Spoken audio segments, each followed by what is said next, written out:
шығару үшін S8, яғни алғашқы 8 мүшесінің қосылысының формуласын жазамыз. Бұны жазғаннан кейін бізде бар нәрселерді орнына қояйық. 63,4-тен 3 тең B1 көбейтілген 2-нің 8 дәрежесі, яғни азайтылған 1 бөлімінде 2 азайтылған 1. 2-ден 1-ді азайтсам бұл 1-ге тең, сондықтан 2-нің 8 дәрежесі бізде 256.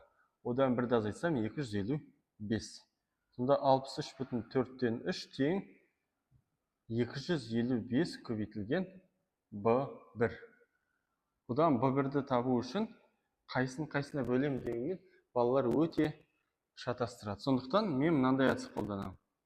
Бізде 3 түрлі нәрсе бар. Бұл 3 түрлі нәрседе бізде жоқ нәрсе B1. Сондықтан мен көз алдыма көбейту операциясын елестетемін. Мысал үшін 8 тең 4 көбейтілген 2.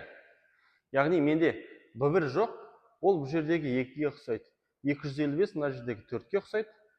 Тең деген мына жердегі 8-ге ұқсайды. Сонда мен 2-ні табу үшін ешкім 8-ден 4-ті азайту керек, қосу керек деген сияқты ойына келмейді ғой. Бұл жерде міндетті түрде 8 бөлу 4 арқылы ғана 2 алынатынын білеміз. Сондықтан B1 тең 8-дің орнында тұрған менде не?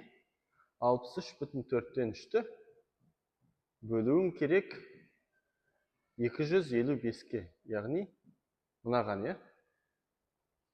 Әйтпесе көп балалар бұл жерде үлкен санды кіші санға бөлу керек деген ойда қалады да, осылайша өздері қателік жасайды. Енді бұл деген 4-тен 4 жерде 63-ін көбейтіп 3-ті қосатын болсам 255. Ал мына бөлуді көбейтуге айналдыру үшін оған керісінді аламын, яғни 1 бөлінген 255. Сонда қысқарып алғашқы саным менде 4-тен 1-ге тең екендігін көремін.